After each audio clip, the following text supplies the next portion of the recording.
एक बुरी आदत, चोरी करना। नकुल दूसरी कक्षा में पढ़ता था। जैसे ही उसने अपने सहपाठियों की कोई नई चीज देखी, उसे चुराने की इच्छा हुई। उसे पेंसिल, पेन, क्रेयॉन और अन्य विभिन्न उपयोगी चीजें चुराने की आदत थी। वो अपने सहपाठियों के लंच बॉक्स से खाना चुराना भी पसंद करते थे। वो हमेशा उनकी अनुपस्थिति में उनके बैगों की तलाशी लेता था और जो कुछ भी उसके लिए उपयोगी होता था उसे चुरा लेता था। धीरे धीरे चोरी करना उसकी नियमित आदत बन गई। चोरी की इस आदत से उसके सहपाठी और माता पिता बहुत चिंतित रहते थे।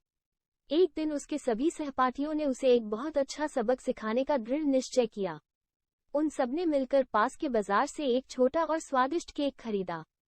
उन सभी ने केक के अंदर ढेर सारा मिर्च पाउडर भर दिया। फिर इस स्वादिष्ट लेकिन मिर्च से भरपूर केक को एक सहपाठी के लंच बॉक्स में रख दिया गया। वो चारों ओर चिल्लाया, कृपया मेरे लिए एक गिलास पानी की व्यवस्था करें, कृपया कोई मेरी मदद करें। उसके सभी सहपाठी गुप्त रूप से थे, कक्षा के बाहर से देखना। वे बड़े आश्चर्य से बेचारे नकुल को देख रहे थे। सभी ने मिलकर नकुल को चिढ़ाते हुए चिल्लाकर कहा, तुम्हारी यह आदत तुम्हें बहुत अच्छा सबक सिखाएगी।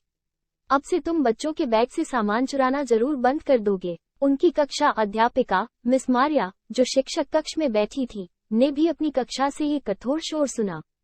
वो क्लास में गई। उसे बड़ा आश्चर्य हुआ जब उसने देखा कि क्या हुआ था। उसने नकुल को डांटा और फिर कहा, देखो, जब कोई कुछ चुराता है तो क्या होता है। तुम्हारे सभी दोस्त पूरी तरह से जानते थे कि केवल तुम ही थे जो उनकी चीजें चुरा रहे थे। अब इस बार तुम्हें रंगे हाथ पकड़ा गया है। लेकिन बाद में उसने नकुल की हिम्मत बढ़ाने के लिए उसे एक मीठी टॉफी दी। नकुल को सचमुच बहुत शर्मिंदगी महसूस हुई, क्योंकि वो चोरी करते समय मौके पर ही पकड़ा गया था। उसे पछतावा हुआ और उसने उन सभी से वादा किया कि उस दिन के बाद से वो एक अच्छा लड़का बनेगा और अपने लिए अच्छा नाम कमाएगा। फिर उसने पढ़ना शुरू किया ईमानदारी से। अंतिम परीक्षा में उन्हें ए ग्रेड मिला। सभी ने उनकी प्रशंसा की। उसे सचमुच खेद था। उसने खुद से वादा किया कि वो कभी कुछ भी चोरी नहीं करेगा।